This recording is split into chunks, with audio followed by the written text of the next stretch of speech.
She texted, "I think maybe we need to break up."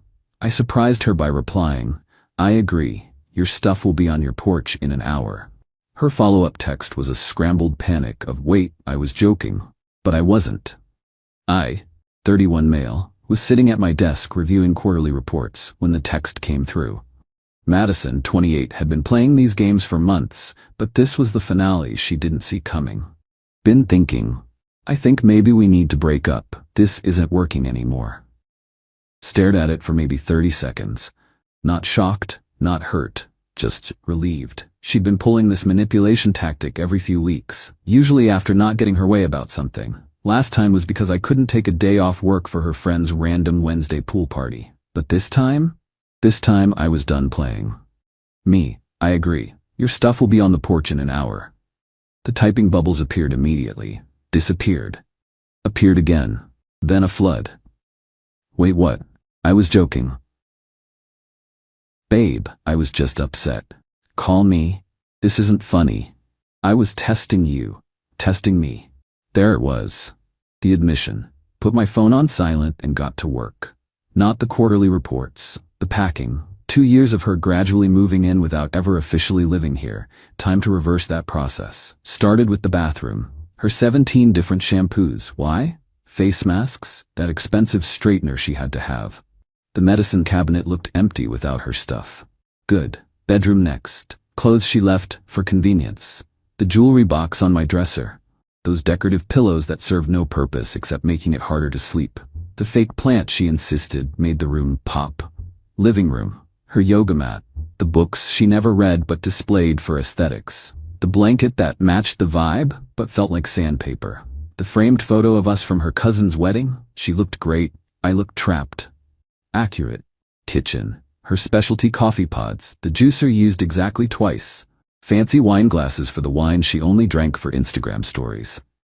The air fryer she begged for, used once then complained it took up too much counter space. 45 minutes, 6 boxes and 3 garbage bags. Neat, organized, ready for pickup. Phone was nuclear. 47 missed calls. Lost count of texts. Voicemails I'd check later for entertainment value.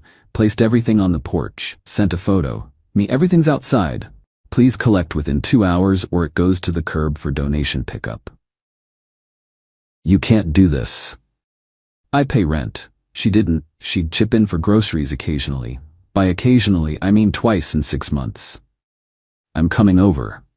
We're talking about this. You're overreacting. It was a joke.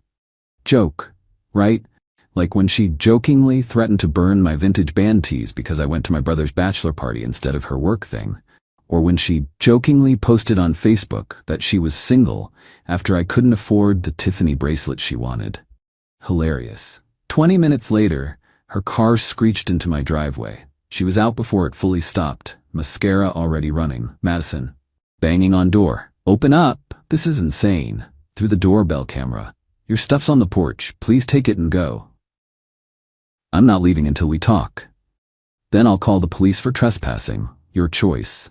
She grabbed the first box and threw it at my door. Class act. Then sat on my porch steps and called reinforcements. Speakerphone because of course. Her mom. Sweetie, what's happening? Mom, he's throwing me out. Over a text. Her mom. What did the text say?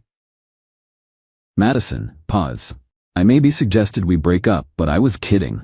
Even through the phone, the silence was deafening. Her mom. Madison Grace, you didn't. It was a test. To see if he'd fight for me. Her mom. Heavy sigh. Come home. We'll talk. Plot twist. Her mom was on my side. Love that for me. But Madison wasn't done. Oh no, this was just Act 1 of the entitlement show. Update 1. 3 days later, Madison's extinction burst was something to behold. Day 1 was denial. Day 2 was anger. Day 3 was bargaining with a side of stalking. First, she tried the classic, I'm pregnant move. Text arrived at 2 a.m. Madison, we need to talk. I'm late. Late for what? My period. I might be pregnant. Me, interesting. You've been on birth control for years. Also, we haven't been intimate in 3 weeks because you said I was emotionally unavailable. Birth control fails.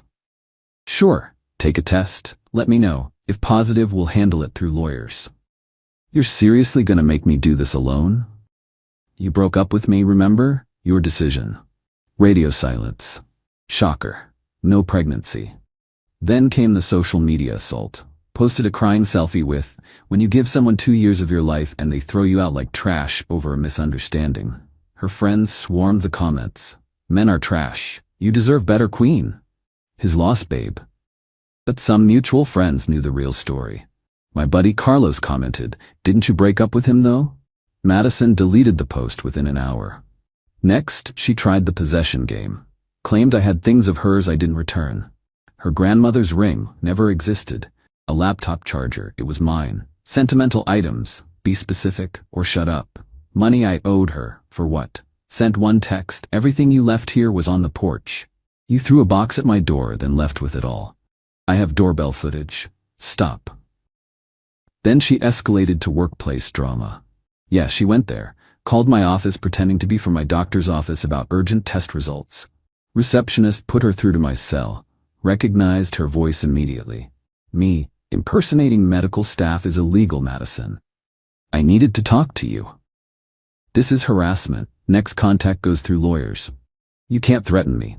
I know your secrets. What secrets? That you. Your browser history? My football highlights and cooking videos? Terrifying. She hung up, but the peak entitlement came when she showed up at my gym. 6 a.m. I'm mid-bench press when I see her talking to the front desk, pointing at me, gym staff. Sir, this woman says she's your girlfriend and lost her key card? Ex-girlfriend. We broke up 4 days ago. She's not authorized. Babe, don't be like this. Me. She texted me breaking up. I agreed. Now she's following me. Security got involved. She was escorted out. Membership flagged. She screamed about me, ruining her fitness journey. Girl hadn't been to the gym once in 2 years of membership I paid for. That afternoon, got a call from her friend Brittany. Brittany, you need to take Madison back. Me, why? She's sleeping on my couch and crying constantly. It's been 3 days. Sounds like a you problem. She made a mistake. Everyone tests their relationships. Healthy people don't. She's threatening to do something dramatic. Like what? She bought a plane ticket to her ex's city. Cool, hope they're happy. You're heartless. I'm single. By her choice. The ex-boyfriend move was pure manipulation. She wanted me to panic, beg her not to go, fight for her. Instead, I blocked her on everything and went about my life. Update 2. 2 weeks later, Madison's spiral accelerated when her tactics weren't working. The ex-boyfriend trip? Total fabrication. She actually went to her aunt's house 2 towns over and posted photos pretending to be in another state. Her cousin DM'd me the truth because even her family was tired of the drama. But she wasn't done. Oh no. She hired a life coach, her friend who took an online course, to help her manifest me back. This coach, Serena, actually contacted me on LinkedIn. Serena, hi, I'm working with someone from your past to clear negative energy blocks. Would you be open to a healing conversation about forgiveness? No. Closure is important for both parties. Spiritual growth. I'm closed. Spiritually and literally. Blocked. Then Madison tried the mutual friends approach. Started showing up at every group event, acting surprised to see me there. Game night at Carlos's place. Oh, I didn't know you'd be here. Carlos literally texted her not to come because I'd confirmed. Trivia night at our usual bar. What a coincidence. Posted about going on her Instagram story. Beach volleyball Saturday. The universe keeps bringing us together. I left. Not dealing with that energy during my me time. Each time she'd corner someone to talk about our misunderstanding and how I overreacted to a joke. People started avoiding her. Carlos told me she spent an entire party following different people, retelling the story, getting more dramatic each time. Version 1, I made a joke and he threw me out. Version 5, I was expressing feelings and he made me homeless. Version 10, he planned this. He wanted me gone. It was probably another woman. There was no other woman. Unless you count my Xbox, which was getting more attention now that I had peace. The restraining order threat became real when she started showing up at my work. Not inside, she'd learned that lesson, but outside, sitting in her car, waiting for lunch break, holding a sign that said, "Let's talk." Security noticed, HR got involved, they offered to call police. I said next time. Next time was the next day. Sign now said, "You can't ignore love." Police were called. She got a warning. I filed for a restraining order. But the absolute peak entitlement?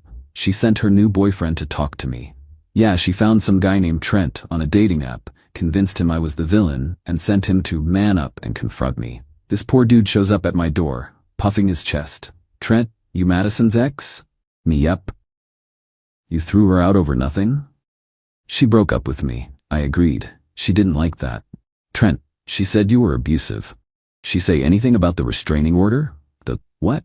Showed him the paperwork, the police reports, the doorbell footage of her throwing boxes, the screenshots of her admitting it was a test.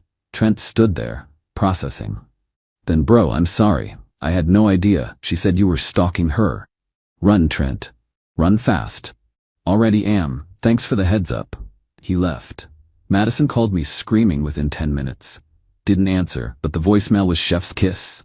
Apparently I ruined her chance at happiness and poisoned Trent against her. Final update. 1 month later. The restraining order was granted. Madison had to stay 500 feet away from me, my home, and my workplace.